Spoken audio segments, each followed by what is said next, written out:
foxtrot, shall we dance?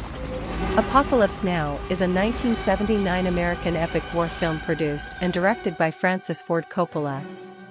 The screenplay, co-written by Coppola, John Milius and Michael Herr, is loosely based on the 1899 novella Heart of Darkness by Joseph Conrad, with the setting changed from late 19th century Congo to the Vietnam War.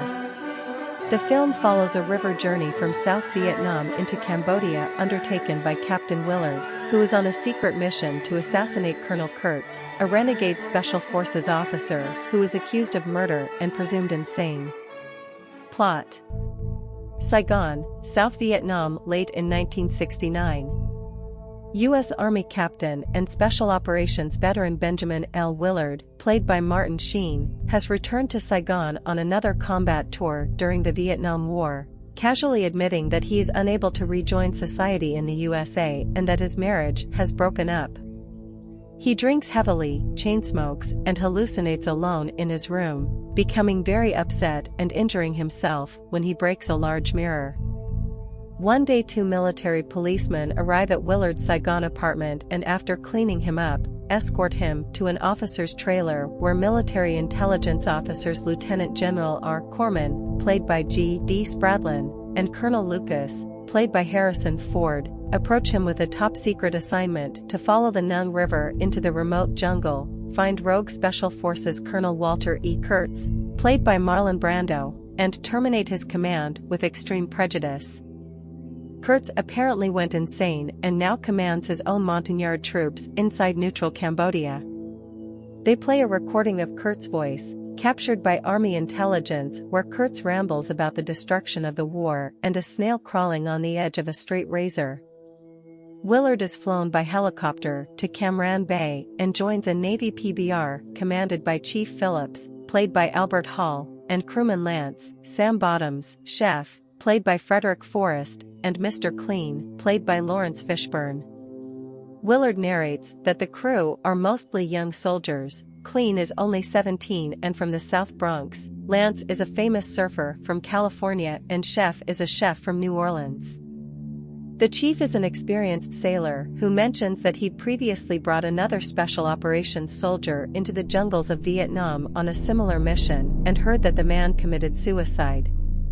As they travel down the coast to the mouth of the Nung River, Willard's voiceover reveals that hearing Kurtz's voice triggered a fascination with Kurtz himself. They rendezvous with reckless Lieutenant Colonel Bill Kilgore, played by Robert Duvall, a commander of an attack helicopter squadron, the infamous 1st of the 9th Air Cavalry, who initially scoffs at them. Kilgore befriends Lance, both being keen surfers, and agrees to escort them through the Viet Cong-filled coastal mouth of the Nung River due to the surfing conditions there. The next morning, Kilgore launches a brutal helicopter assault on the Viet Cong village amid-air, and napalm strikes on the locals and Ride of the Valkyries playing over the helicopter loudspeakers. The beach is taken and Kilgore orders others to surf it amid enemy artillery fire. Kilgore nostalgically regales about a previous strike and reflects disappointed on how the war will end one day. Willard gathers the crew to the PBR, transported via helicopter, and begins the journey upriver. During the long journey that occupies the bulk of the story, Willard sifts further through the Kurtz dossier, learning that he was a model officer and possible future general. Back in 1964, after returning from a tour of duty in South Vietnam, the 38-year-old Kurtz had eschewed the promotion, applying several times for airborne training that he should have been too old to complete, and had sent a report to his superiors about the war that was deemed classified. Kurtz returned to South Vietnam in 1966 as a member of the Special Forces for another combat tour, which his fighting methods won victories against the enemy Viet Cong and North Vietnamese, but also drew criticism from his superior officers. By the late summer of 1968, Kurtz's combat patrols were coming under frequent ambush, which ended in November 1968 after Kurtz ordered his men to summarily execute 4 high-ranking South Vietnamese intelligence officials who he suspected were double agents for the Viet Cong. Despite the fact that the 4 executed Vietnamese were indeed revealed to be double agents, the U.S. Army charged Kurtz with murder for taking matters into his own hands instead of going through proper channels, which resulted in Kurtz and his Special Forces/South Vietnamese Army fleeing into Cambodia. One evening, Willard accompanies Chef into the jungle to pick mangoes when they encounter a tiger. But they both make it back to the boat safely and continue on. Another evening or two later, the crew visit a supply depot USO show featuring Playboy Playmates, which goes awry when the servicemen attempt to assault the Playmates, which the RNR to a quick end. Some time later, the crew inspect a civilian sampan for weapons, but the strung-out Mr. Clean panics and opens fire, prompting Lance to open fire on the innocent Vietnamese family as well. Amid the supplies on the boat, Chef finds a puppy. Lance harshly takes it from Chef and keeps it as a pet. When Chef finds one young woman alive, Willard coldly shoots her to prevent any further delay of his mission. Another night later, the crew reaches the chaos of the Du Lung Bridge, under attack by enemy forces. Willard also sees the lost side of the war, burned out, stoned soldiers fighting a battle they are losing to keep the bridge open. As the PBR crew leave, the bridge is once again destroyed by enemy shellfire. As the boat continues up the river, Willard learns from another dossier brought to him by a courier that the missing commanding officer, Captain Colby, played by Scott Glenn, was sent on an earlier mission to kill Kurtz. He'd sent a scrawled letter back to his family telling his wife to give up any hope of his return. Due to the disturbing nature of the letter, the Army had told his family he was simply missing. The next day, the boat is fired upon by an unseen enemy in the trees, killing Mr. Clean and making Chief even more hostile toward Willard. Another day or two later, the PBR is ambushed again, this time by Montagnard warriors as they cross the border into Cambodia. They return fire, despite Willard's objections that the arrows fired on them aren't lethal. Chief is impaled with a spear and tries to kill Willard by trying to pull him onto the spearhead before dying. Afterward, Willard confides in the two surviving crew members, Chef and Lance, about the mission, and they reluctantly agree to continue upriver, where they find the banks littered with mutilated bodies. Arriving at Kurtz's outpost at last, Willard takes Lance with him to the village, leaving Chef behind with orders to call an airstrike on the village if they do not return. In the camp, the soldiers are met by an American freelance photographer, played by Dennis Hopper, who manically praises Kurtz's genius.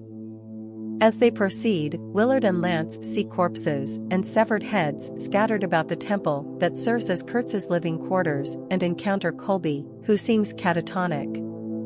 Willard is bound and brought before Kurtz in the darkened temple, where Kurtz derides him as an errand boy.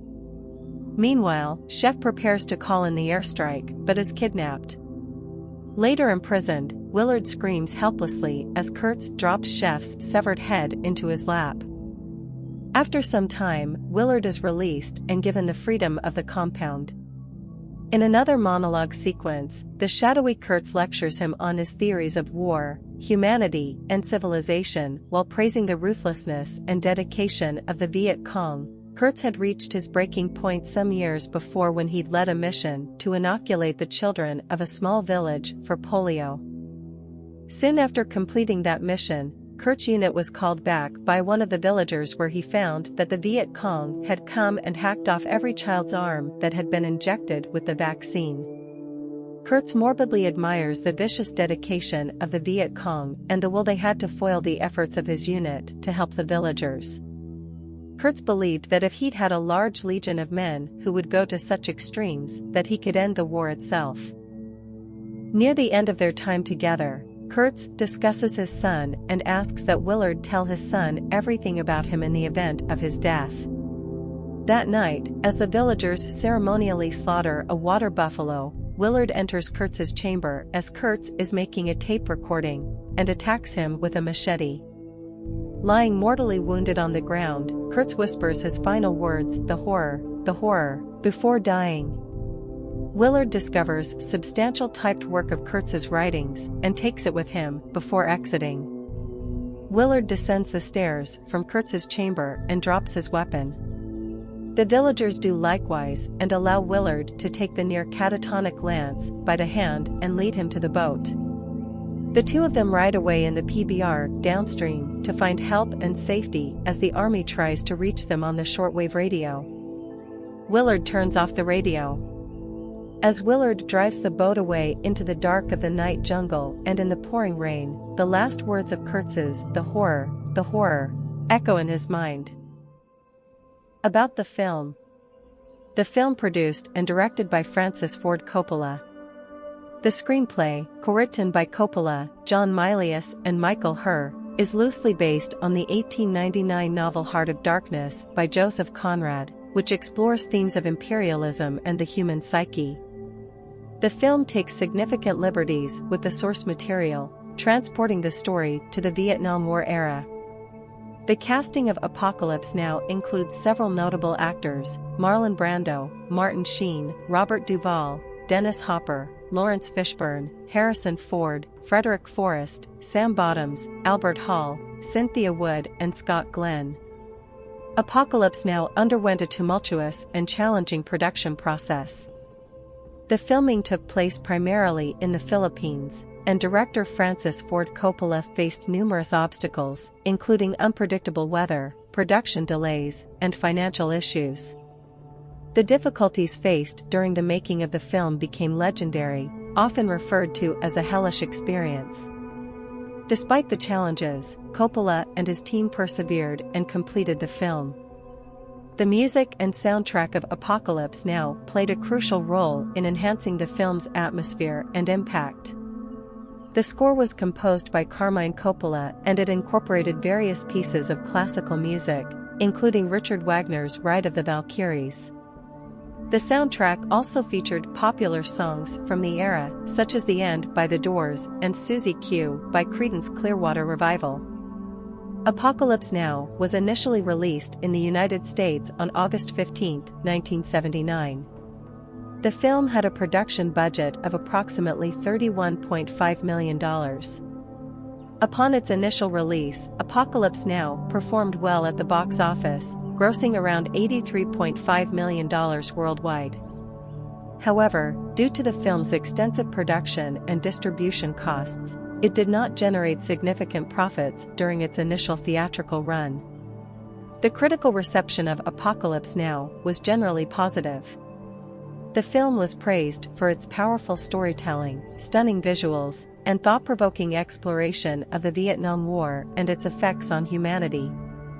However, some critics also found the film to be excessive and self-indulgent in its length and imagery. Overall, it garnered widespread acclaim for its artistic achievements and became a significant entry in the war film genre. Apocalypse Now won 2 Academy Awards, Best Cinematography and Best Sound. Apocalypse Now has left a lasting legacy in the world of cinema. It is regarded as a landmark film and is often cited as one of the greatest war films ever made. The movie's exploration of the human psyche, the horrors of war, and the blurred lines between good and evil continues to resonate with audiences. It has influenced subsequent war films and inspired generations of filmmakers. The film's iconic scenes and memorable quotes, such as "I love the smell of napalm in the morning," have become part of popular culture. 10 interesting facts about Apocalypse Now movie. 1. Francis Ford Coppola invested $7 million of his own money in the film after it went severely over budget. He eventually had to mortgage his house and Napa Valley winery to finish the film. 2. George Lucas was originally set to direct the film from a screenplay by John Milius. 3. The film took Francis Ford Coppola nearly 3 years to edit the footage. 4. Clint Eastwood turned down the role of Captain Willard because he felt the film was too dark. 5. Lawrence Fishburne was 14 when production began in 1976. He lied about his age. 6. Editing the airplane napalm attack took 1 year to complete. Approximately 10% of the entire film's footage shot, 130,000 feet, was from that sequence. 7. Francis Ford Coppola threatened suicide several times during the making of the film. 8. Martin Sheen's sons, Emilio Estevez, 14, and Charlie Sheen, 11, had parts in the film that were cut. Estevez played a messenger boy, while Sheen was an extra. 9. The original choice for the role of Colonel Kurtz was actor Harvey Keitel, but he was replaced by Marlon Brando after the filming had already begun. 10. Francis Ford Coppola asked Al Pacino to play Willard. Pacino turned him down, saying, "I know what this is going to be like. You're going to be up there in a helicopter telling me what to do, and I'm going to be down there in a swamp for 5 months." The shoot actually lasted 16 months. Thanks for watching. Subscribe for more interesting videos and don't forget to press like button and share.